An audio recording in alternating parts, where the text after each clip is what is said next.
program is brought to you by P. Murphy and Associates, successfully providing IT professionals to Southern California businesses.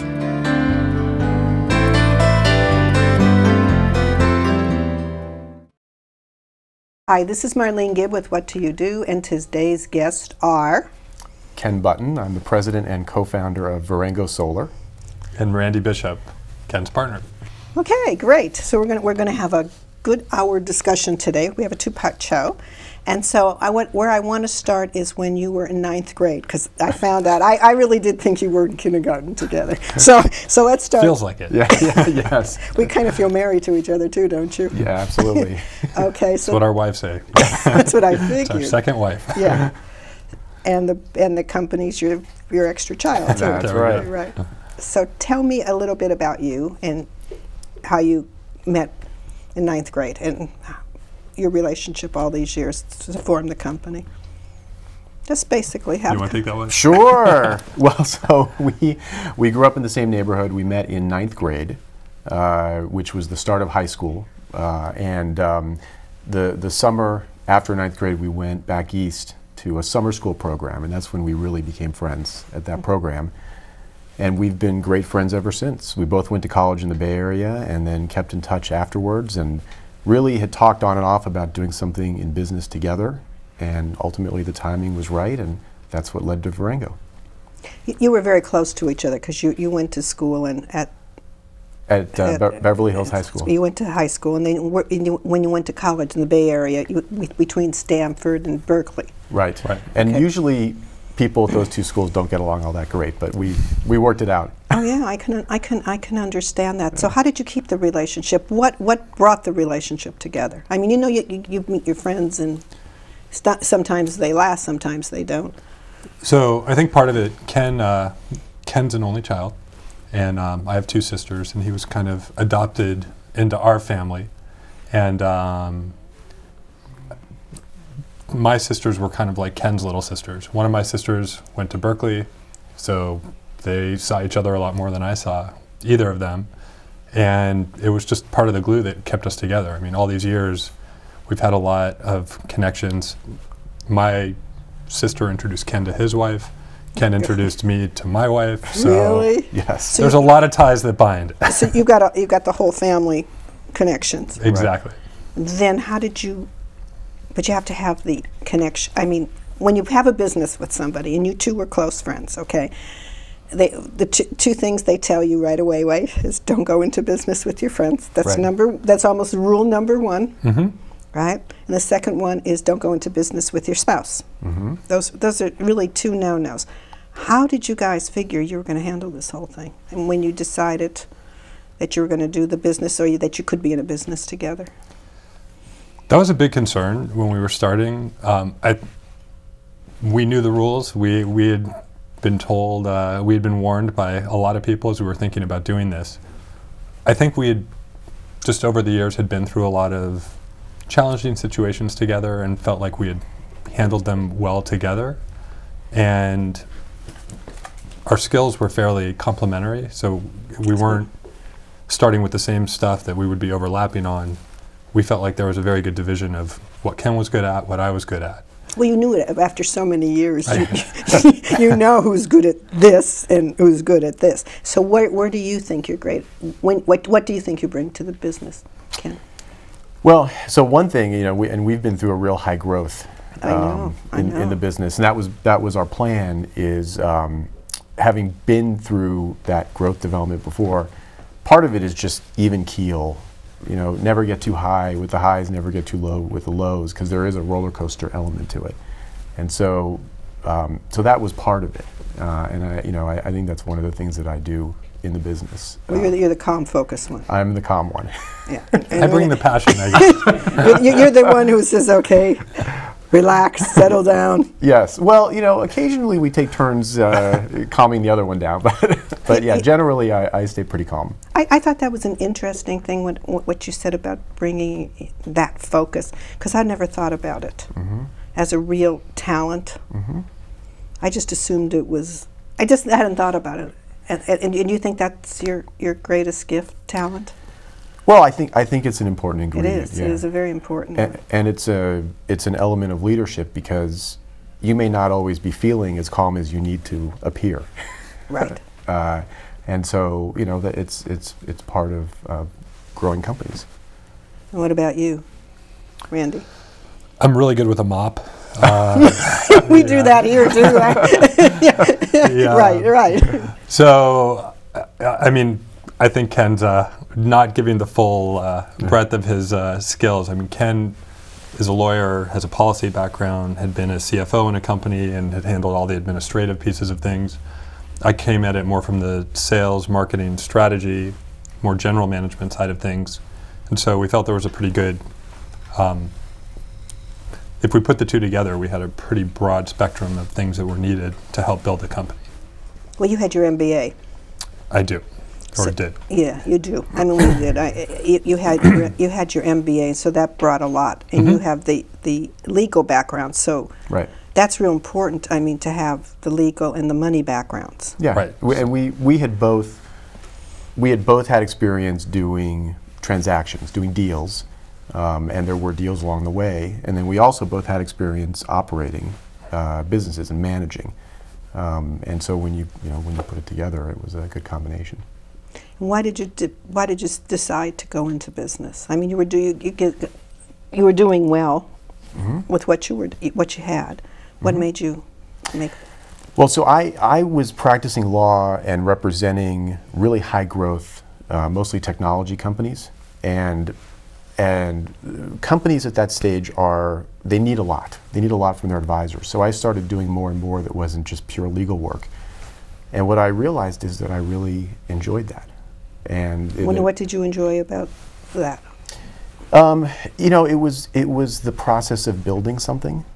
So when you're an advisor on the outside and you're representing someone, you're not truly part of a team building something. You're always sort of an advisor.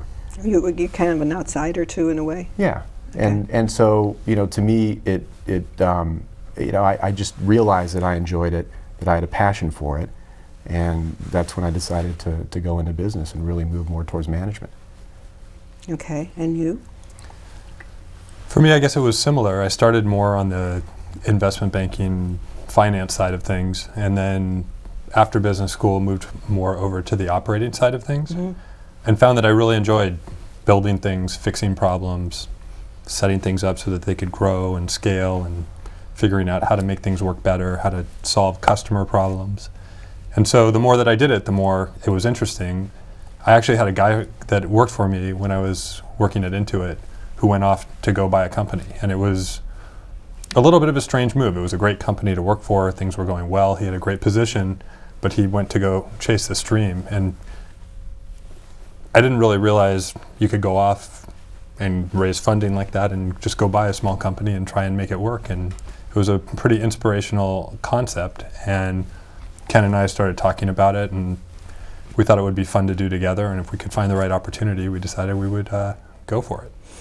Let me ask you, with both of you, with the technical talents, because you both have real strong technical talents, what was the passion about solar? I mean, why did you look at?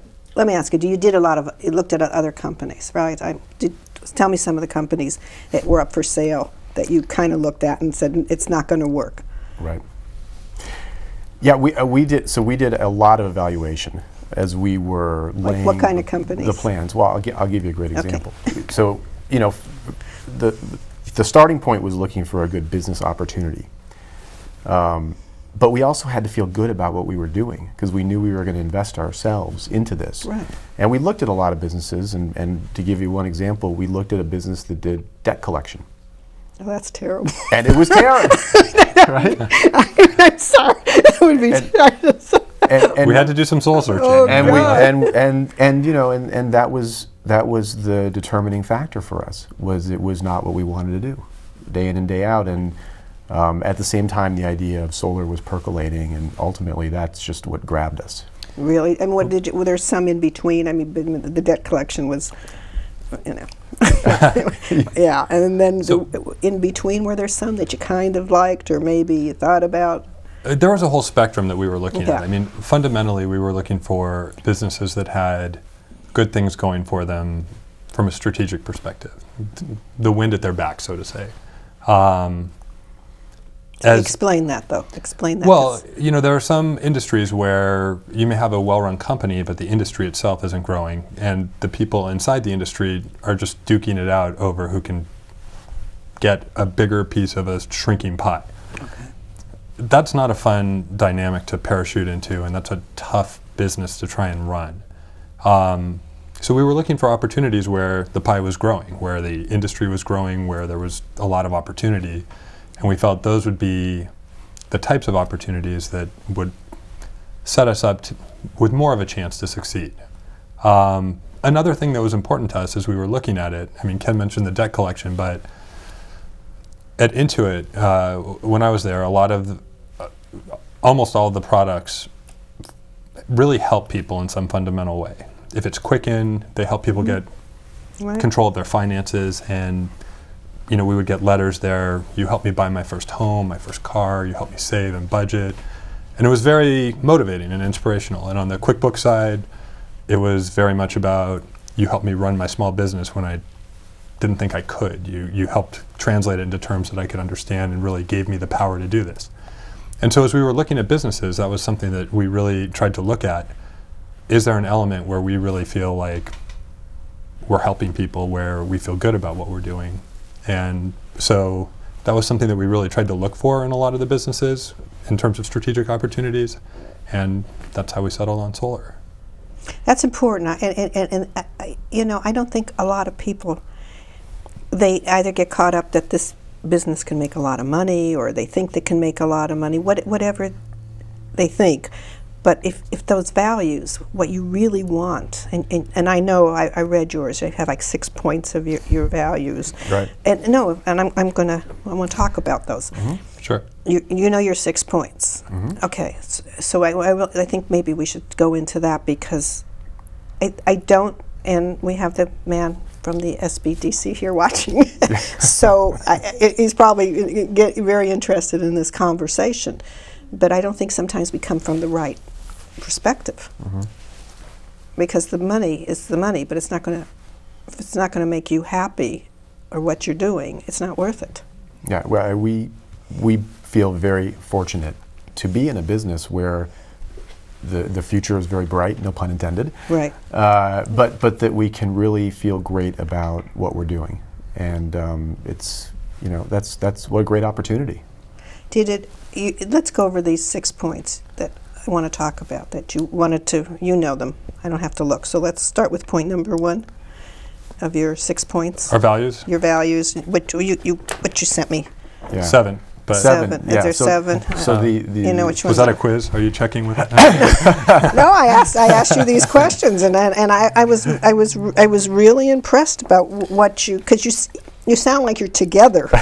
Now, I don't know if that's true, but from the paper it sounds like you're together. Okay. Well, the framework to this is, you know, our goal is to be the most trusted company in solar, and you know, it's very intentional that we focus on that. We're not trying necessarily to be the biggest or the dominant or what you typically see companies talk about. Our view is that if we're the most trusted at what we do, that the rest takes care of itself.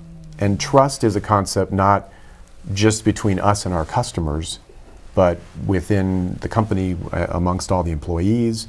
It's with all the partners that we work with, our suppliers. It's with the regulators, with the utilities, and that's what we aspire to. And so the first value, the first core value in the company is trust, and it's really to do everything that we can and make decisions to foster trust. No, that's important. That's unusual, though. I mean, 'cause we all read, you know, this, my mission is, my goals are, my things, you know, and it sounds like what it is. And so, did you actually have conversations about this? A lot. A lot. That this is what we really want to build our company on, are these 7 values? Yeah, fundamentally, I mean, when you're a small team working together, the values are very clear, and they can be implicit. They don't need to be stated, because it's a small team and everyone's coming from the same place. But as you grow, and the people you hired start hiring people, and then they start hiring people, and you start opening up different branches and moving around to more locations, it becomes very important to make those values explicit instead of implicit, and make sure that they're very much a fabric of who you are as a company, because you will develop a culture one way or another. And right, exactly. for us, we wanted it to be strategic, and we wanted to be very clear about what that culture was going to be and what the values were, as opposed to just letting it develop organically. Okay, but in its own way, it does eventually, it does develop organically, even if you're trying to, or does. Sure, it's a chicken and an egg thing, right? I mean, you can shape it.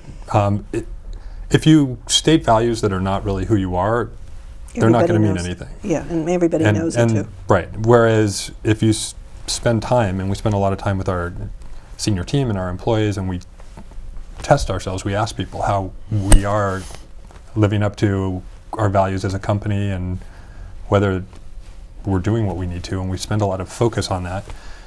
If you do that and make sure you're aligned and the people you're hiring buy into that and understand what they're coming into ahead of time, then the values are more than just a piece of paper or something that no one ever pays attention to. It becomes something that they refer to in decision making and deciding what to do day to day. Well, you are the values. I mean, that's how they see you. You walk your talk.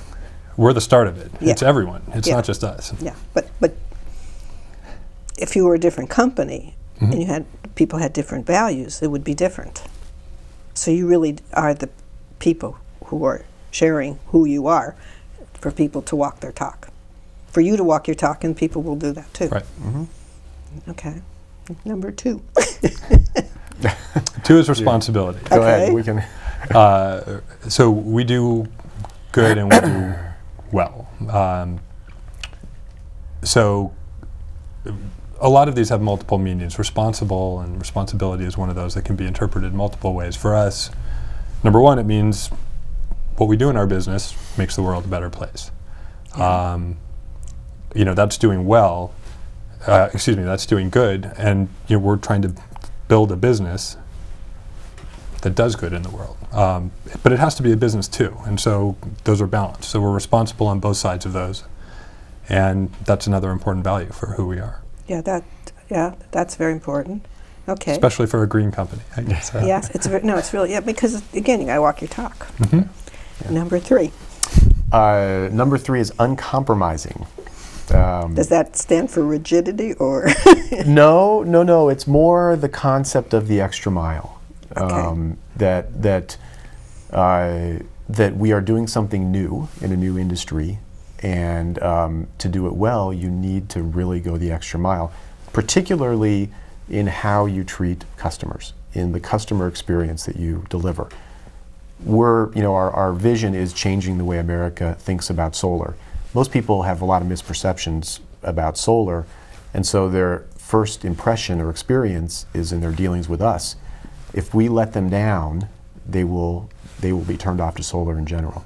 So we want to be uncompromising in our focus and our attention and going the extra mile for our customers. So what would be the extra mile? An example of it? An example of an extra mile. It would be, first of all, great communication, and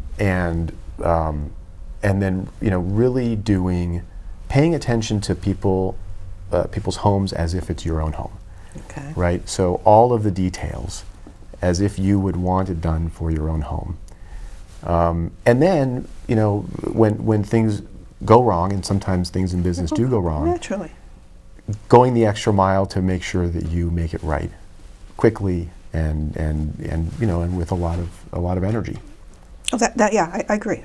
That's very important. And you have to train your salespeople, right? Because they're the first ones who meet the customers. Right. And then the installers are the second people who meet the customers, right? So if anything happens in there, are you well aware? If there's a goof, how do you? Oh, yes. Yeah. Because really, they really deal with the salespeople and the installers. So they have to be Right. trust them and like them. Right. So how do you handle the goofs? Do they just go right to it? They call you customer service and say we have a goof, or something's not right. How do you handle that? It's a hard thing. I mean, Yeah, well, you yeah. have to build trust with your people, because the goofs, it's like anything. The, Yeah, we the have goofs goofs happen, here. right? Yeah, we're on they camera happen, and we have and goofs. if it's Right. part of the culture that you fix the goofs Yeah. and that you don't come down on the people, Right. then they're comfortable sharing that. And if you have a culture where there's fear, then they don't let you know if there's a problem. And the problems come to light later, and typically more expensively, and then it's a problem. And so it's hard, because I think it's human nature at some level, whether you're a parent or a boss, when someone messes up to say I want to goofed. say that's not okay. But what we try and do is say, okay, how do we fix this? How do we get better? And what can we do about it? Now, if we have someone that goofs all the time, then maybe our company's not the right place for that person. Exactly. This is the perfect segue to the I was next letter. I was thinking about No, that. I mean, but that's true. I mean, we work here. And it's in any business. Right. Right. It doesn't go away, but how do you handle it? It's not something happened. It's Right. how you handle it. And that's our next letter, which is our next value, which is SMART. Okay.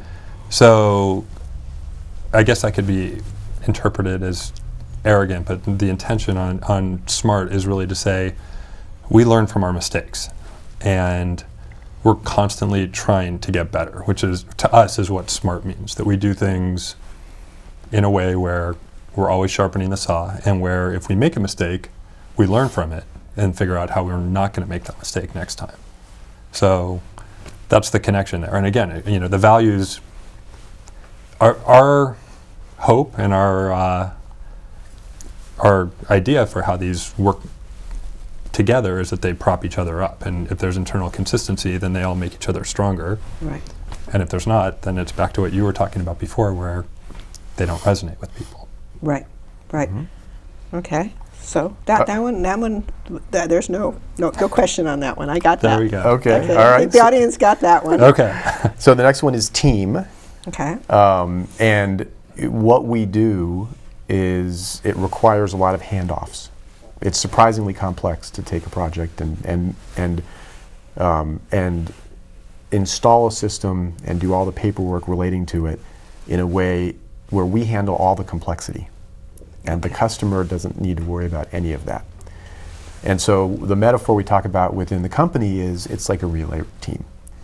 You're handing off the baton, and so there's a very high degree of teamwork and coordination that's required. So we focus a lot on that. Oh yeah, but with that, you got the paperwork to this, to that. So you must have at least 10 or 20 steps in this process, right? Of moving things through. By the time you get the paperwork to the time the job is finished, there are a lot of people involved in that. There are a lot of people involved, and by the time you're done, there's a file about this thick. But it's our job to do that, and to do it effectively and with quality and with speed, and take the burden off of the customer for all that. Oh, that's nice. They don't want to be burdened with it. No, of course not. Well, they don't know enough to be. And you're dealing a lot with government stuff too, right? Right, right. So, and yeah. Well, we'll get into the government later because you're gonna, it's like that. I know. Right. And, I mean, you're heavily regulated, aren't you? We have very cities much so. and utilities and all kinds of fun, different jurisdictions that we get to deal with. Yeah, I want to ask you some questions about that Sure. because every city's different, right? That's right. And every condominium Yep. association is Homeowners associations, exactly, all So kinds. that we'll talk about that in part 2. All right. Right. Sure. And okay, go on with the next one. So I guess the next one is enthusiastic. So again, this comes back to we like what we're doing. We're really proud of what we're doing. We're proud of the company we're building, and we want it to be a place where people enjoy what they're doing and like working with each other. And if that's the case, that'll come through to our customers. It really starts with our employees. If our employees aren't happy, we can't really make our customers happy. It's going to be really hard to do that. So we want to. And the customers know it. They know if employees aren't absolutely. happy. And you can hear it as soon as you pick up the phone. Yes, and so the enthusiasm in what we do is something that we screen for as we're hiring, and something that we spend a lot of time focused on to make sure that we have fun at work. Every quarter we get together, we share where we're going, we talk about what we've accomplished and what we're trying to do going forward, and a lot of times we'll do fun things like go-karting or mini golf or bowling, just a good chance to get the whole team together. And the more that we feel like we create an environment that people want to work at, the more it makes it easier for all of us to do what we need to do. Yeah, that's okay. Okay, next one. All right, the last one. So the last one. The last one is dynamic. Okay. And really, what we focus on there is embracing change. So what we do in terms of the technology is not new. It's been around for 30 years. But the industry is just really now taking off and maturing. And so people are all kind of figuring out exactly how to do this right. And that includes the suppliers and the regulators. And so the landscape changes a lot. And so in order to succeed within that environment, you have to be nimble. You have to really embrace change. And so, we need to make sure that our team, is up to that. And the people come in and they're not frightened by change, that they can really embrace it. And who are the people who handle change the best? Do you have any observations?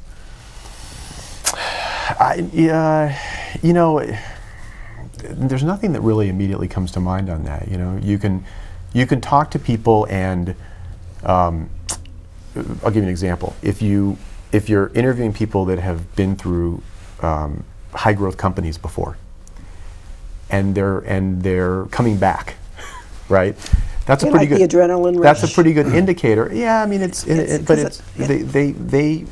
they're not stressed out by that environment. Okay. Where the model is changing, where you're constantly reorganizing and trying to figure out a better, different way to do things. So any kind of a startup is a constantly changing environment. You have a plan, then you have to adapt it, and then you're adapting it more. And it's very different from a much larger, mature business where it's been going for 50 years, and there's a little bit of change that you have to deal with, but it's not the magnitude of a much smaller, dynamically growing company.